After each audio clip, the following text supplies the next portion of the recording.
To make sense of the situation in the Middle East, especially concerning Saudi Arabia, a basic understanding of British involvement throughout the region is necessary.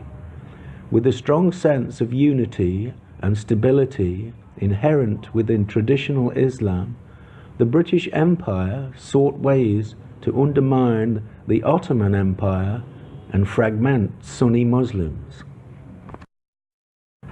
Anticipating a major war during the early 20th century between the major powers in Europe, the British sent a network of agents into Arabia in an attempt to create alliances with various Arabian tribes and factions. Alliances which would come in useful in attacking the Turks once the war began. One of these agents was T.E. Lawrence. Because of his knowledge relating to the area as a historian and archaeologist, he was assigned the position of intelligence officer to the Arabs. His job at the start of World War I was to see if the Arabs had the will and resources to start a rebellion against the Ottoman Turks, who at that time ruled Arabia. Prior to World War I, there were three major factions dominating Arabia and the Bedouin tribes. The first was the Hashemite family tribe, who ruled over the Hijaz region, led by Hussein ibn Ali al-Hashimi, the Sheriff of Mecca. He was reported to be the 37th generation descendant of the Prophet Muhammad, regarded as the significant heir and leader of the Sunni Muslim Arabs in the Hijaz region. However, prior to World War I, his kingdom was under the rule of the Ottoman Empire and also an enemy to the House of Saud in the east. The second significant tribe were the House of Rashid, rulers over the Najd region, and also formidable enemies to the House of Saud, a rivalry in which they spent years competing with one another for the capital city of Riyadh. The third tribe was the House of Saud, which had joined with the formidable fighting force of the Ikhwan, the brotherhood of pro-Wahhabi nomadic militants. As a united front, they promoted fundamental and radical Islam, viewing all non-Wahhabists as infidels, enemies who they felt it necessary to defeat. Because of their ruthlessness and aggressive tenacity, the British thought they could negotiate with their leader, Abdul Aziz, and use him as a counterweight against the efforts of the other Arab tribes who were trying to unite the country.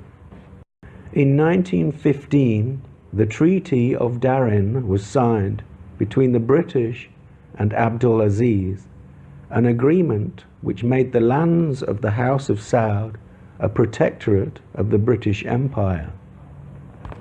In return, Abdul Aziz agreed not to expand his territory into any other areas under British control. While this was taking place, Lawrence of Arabia was negotiating in the west with the Sharif of Mecca and his son Faisal bin Hussein in an attempt to persuade them to unite and liberate themselves from their Turkish overlords. Through Lieutenant Colonel Sir Henry McMahon and Lord Kitchener, the British High Command sent a guarantee to Hussein ibn Ali, the Sharif of Mecca, which stated that if the Arabs helped the British defeat the Ottoman Turks, the British government would, in return, recognize a united Arabian state under the control of the Arabs.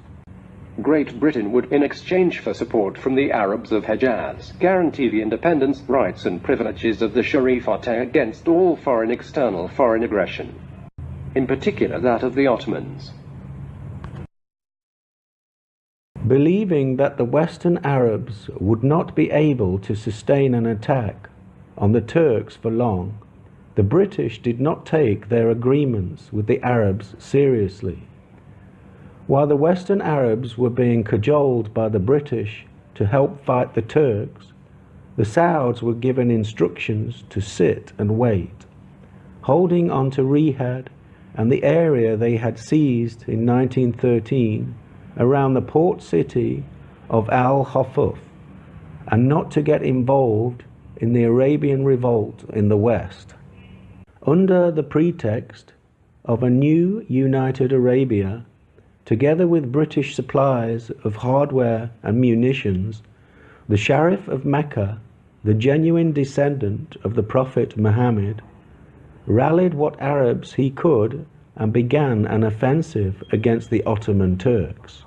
The first attacks on Medina were unsuccessful, repelled by Turkish artillery and German aircraft.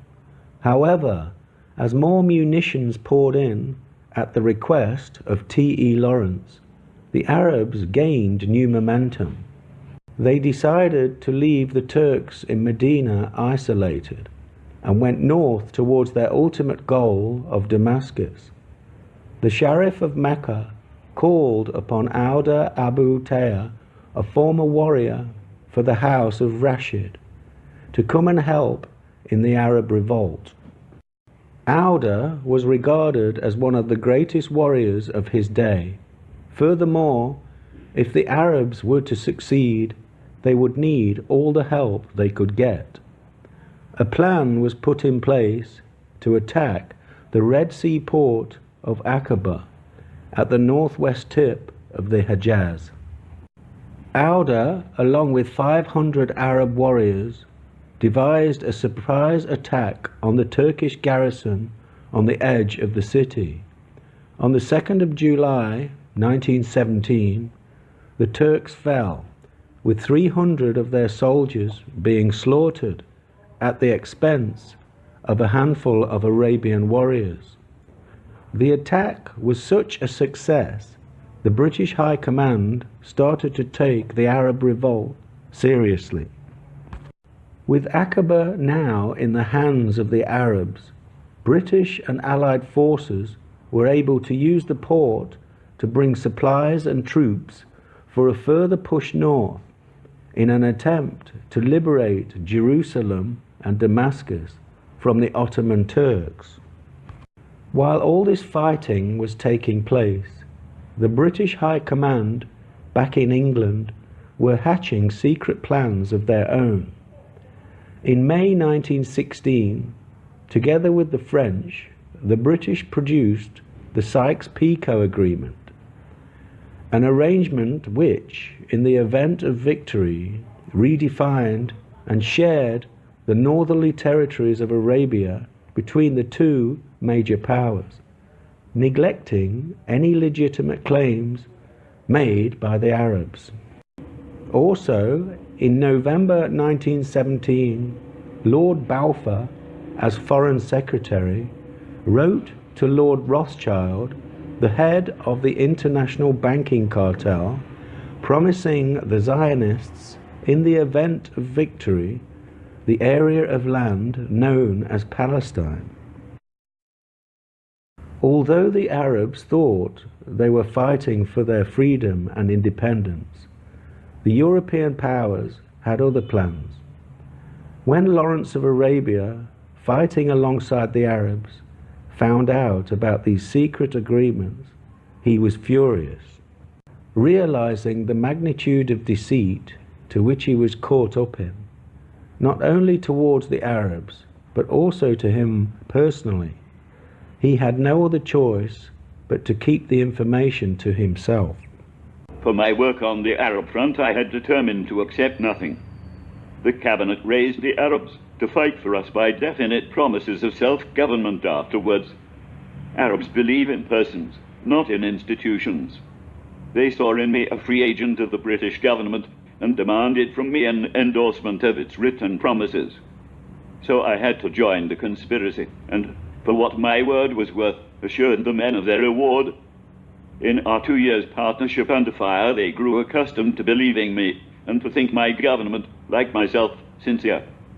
In this hope they performed some fine things, but, of course, instead of being proud of what we did together, I was bitterly ashamed.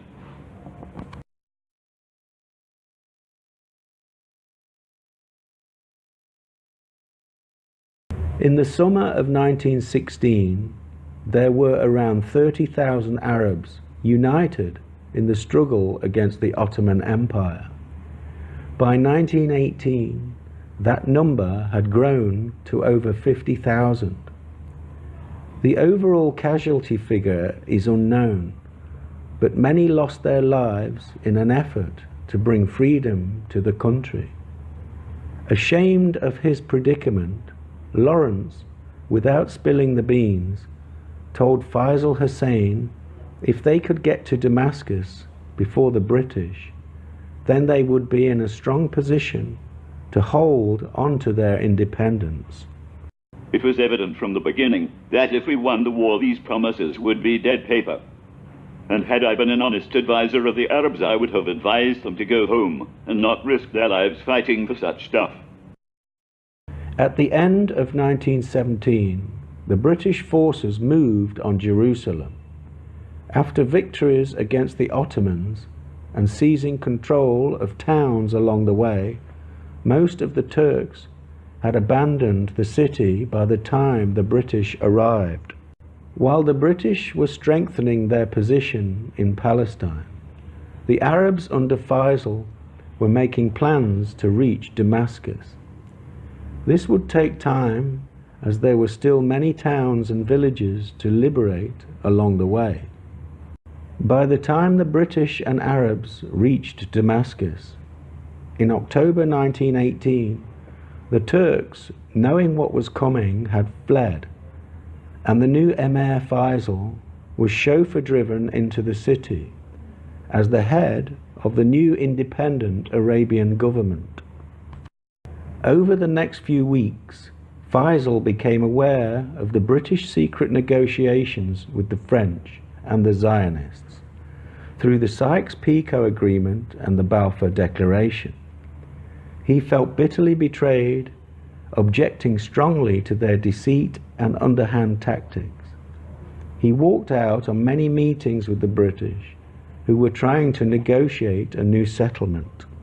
At this point, Lawrence had already returned to England, where he was invited to Buckingham Palace to be presented a knighthood by King George V. However, unhappy and ashamed by the whole episode, he turned the king down as a protest for the British betrayal of the Arabs. With Emir Faisal's dream of an independent Arab state having slowly evaporated, T.E. Lawrence tried to help him by promoting his cause at the Paris Peace Conference in early 1919. Unfortunately, all they could do was present their case and wait for the results.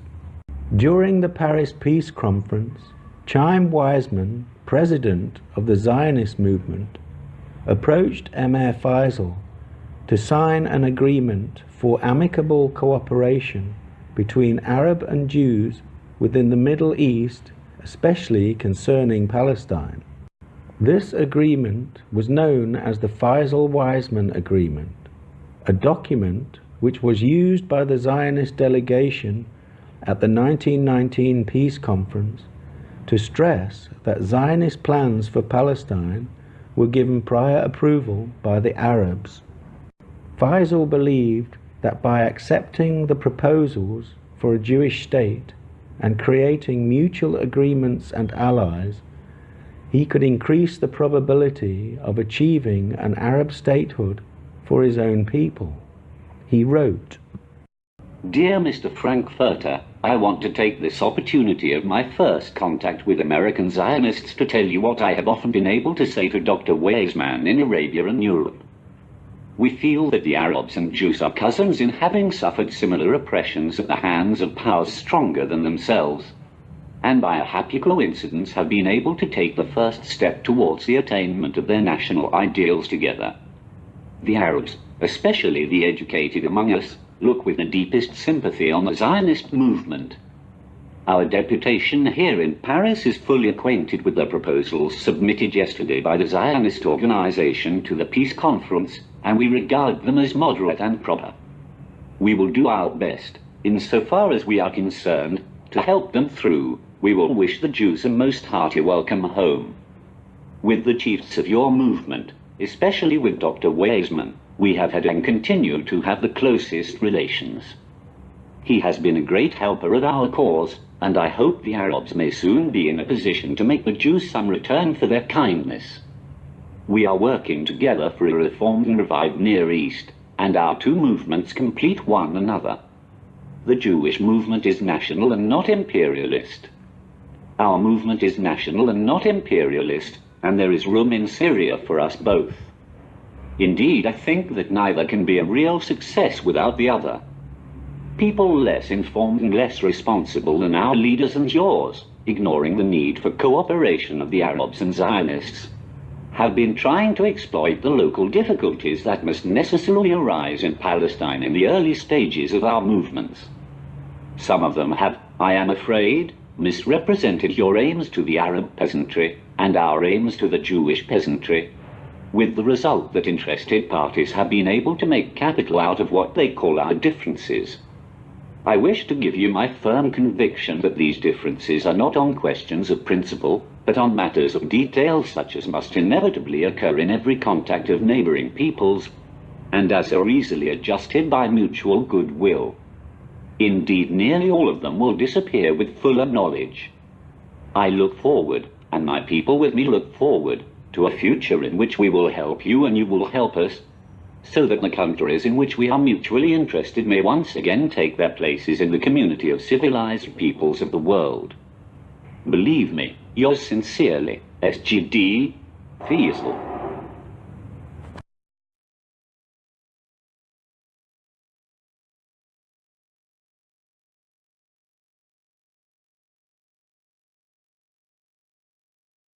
While the world waited for the results from the Paris Peace Conference, Emir Faisal was crowned king of the Arab Kingdom of Syria by the Syrian National Congress government on March the 7th, 1920. However, in the following month, an offshoot meeting to the Paris Peace Conference gave France the mandate over Syrian territory. Consequently, the new King Faisal was asked to step down and leave the country. Outraged by this, Faisal and his followers put up resistance, which began the Franco-Syrian War. After nearly 3 months of fighting, the French took control of the country and kicked out the new king by installing their own puppet government. With no kingdom and nowhere to go, Faisal went to live in the UK, hoping to negotiate with the British on their own soil. The following year, in an attempt to resolve the Arab issue, Winston Churchill, acting as colonial secretary, asked T.E. Lawrence to join him at the Cairo Conference of 1921. Because of the violent backlash caused by the Sykes-Picot Agreement and Balfour Declaration, the British arranged a series of meetings in an attempt at diffusing the escalating violence. As a result, the British asked Faisal to be monarch of the newly created British Mandate of Iraq, an area in which most of the inhabitants had no clue as to who he was. Furthermore, the majority of the Arabs living in Iraq were Shiite, and because the Hashemites of the Hijaz were Sunni Muslims, the Iraqis were not significantly involved in the Great Arab Revolt against the Turks. Even so, Faisal, seeing very little choice in his predicament, accepted the offer and became King Faisal I of Iraq on the 23rd of August 1921. As a result of the Paris Peace Conference, the hopes and aspirations of the Arabs towards an independent nation were brushed aside in favour of the major victorious powers of World War I and their Rothschild Zionist sponsors. Consequently, the Sykes-Picot Agreement was comprehensively enforced, together with the initiation and promotion of Zionist aspirations towards a national homeland of their own in Palestine.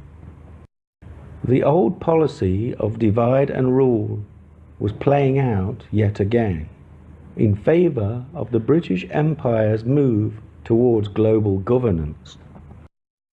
The British had the Arab descendants of the Prophet Muhammad fragmented, exhausted and disillusioned from years of fighting for a nation-state which, due to greater powers than themselves, would never be allowed. Throughout the war years and the partitioning process, with all the efforts made and the lives lost, Ibn Saud and the Wahhabists were sitting patiently, biding their time, waiting for the right moment to begin their next move. Backed and protected by the British under the Treaty of Darren, the House of Saud was now given the green light to initiate the clean-up operation by unleashing the Ikhwan Wahhabists on the Sunni Arabs to the north and west. Faisal had written to the Zionists during the Paris Peace Conference, giving them his best wishes in their endeavours over Palestine. After the British reneged on their initial promise for an Arab independent nation-state stretching from Palestine to the Gulf, Sharif Hussein of Mecca was in no mood to accept either the Balfour Declaration or the new borders drawn up by the French and British victors. No matter how much the British tried to cajole him around to their new post-war reality, he would not budge. The Sharif let it be known that he will never sell out Palestine to the Empire's Balfour Declaration. He will never acquiesce to the establishment of Zionism in Palestine or accept the new random borders drawn across Arabia by British and French imperialists. For their part, the British began referring to him as an obstructionist, a nuisance, and of having a recalcitrant attitude. The British let it be known to the Sharif that they were prepared to take drastic measures to bring about his approval of the new reality, regardless of the service that he had rendered them during the war. After the Cairo Conference in March 1921, where the new Colonial Secretary Winston Churchill met with all the British operatives in the Middle East, T.E. Lawrence, that is of Arabia, was dispatched to meet the Sharif to bribe and bully him to accept Britain's Zionist colonial project in Palestine. Initially, Lawrence and the Empire offered 80,000 rupees. The Sharif rejected it outright. Lawrence then offered him an annual payment of £100,000. The Sharif refused to compromise and sell Palestine to British Zionism.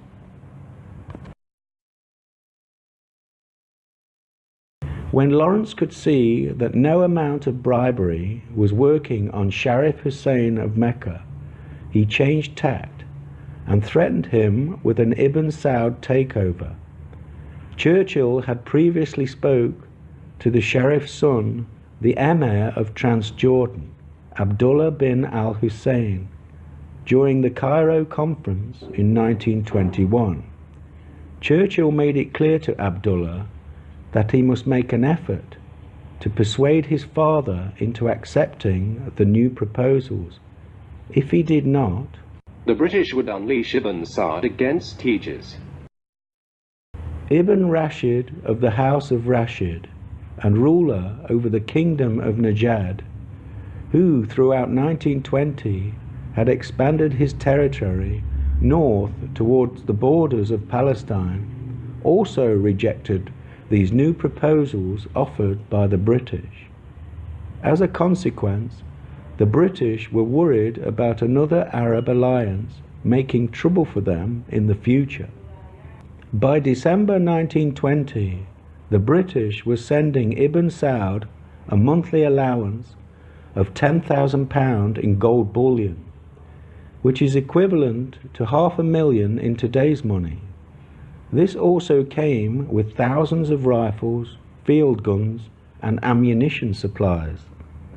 Because of Sharif Hussein's refusal to compromise or consent to new British demands, Ibn Saud and his Wahhabi warriors in September 1921 were unleashed on the town of Hale in Central Arabia. A show of force designed to persuade Sharif Hussein one last time. Following this victory, Ibn Saud declared himself the Sultan of Najd. On top of this show of force, with Ibn Saud on the doorstep, the British asked Sharif Hussein to seriously reconsider the British offer. The proposals that were put in writing and sent to the Sharif were not even looked at. The Sharif tore them up and drafted his own rejection statement. After 3 more rounds of negotiations had failed, a message was sent to Ibn Saud in the summer of 1924, stating that the British Empire had terminated all discussions with the Sharif. Within weeks of this telegram, an attack into the Hejaz took place by Ibn Saud and his Wahhabi forces. Following the attacks, telegrams were sent to both Hussein's sons, Abdullah in Transjordan and Faisal in Iraq, telling them both to stay put and not give any assistance to their father in the Hejaz. By October, Sharif Hussein was forced to abdicate. He fled Mecca for the port town of Aqaba, the same port 7 years earlier which he had liberated from the Turks in aid of the British war effort. He was eventually pushed out, finding exile in Cyprus. Reports of this takeover were portrayed in the media as an internal religious conflict.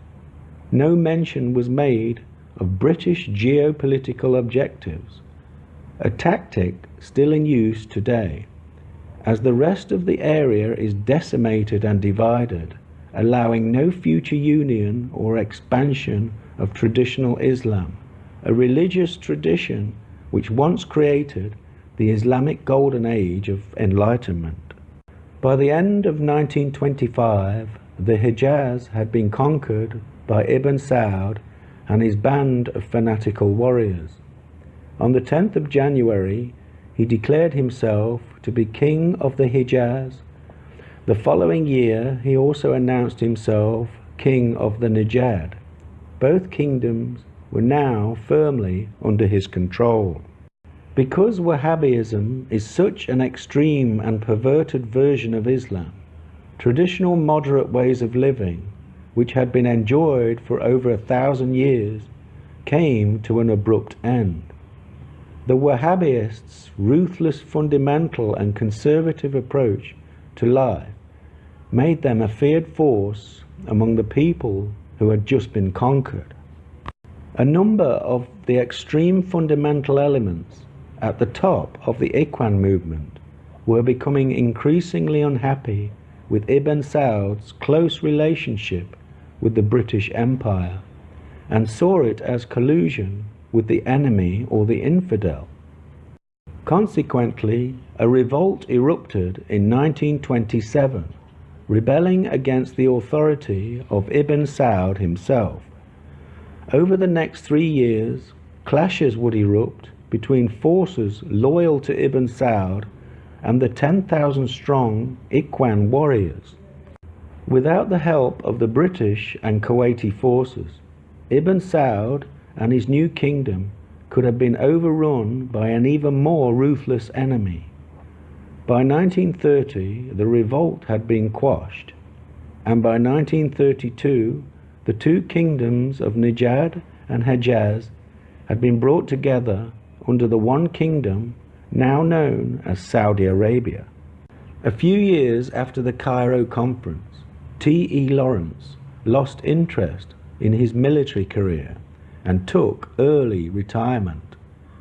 As a huge national hero, Lawrence had influence over those who respected and admired him. In 1935, he died in a mysterious motorbike accident, which many of his friends and admirers believed to be an assassination.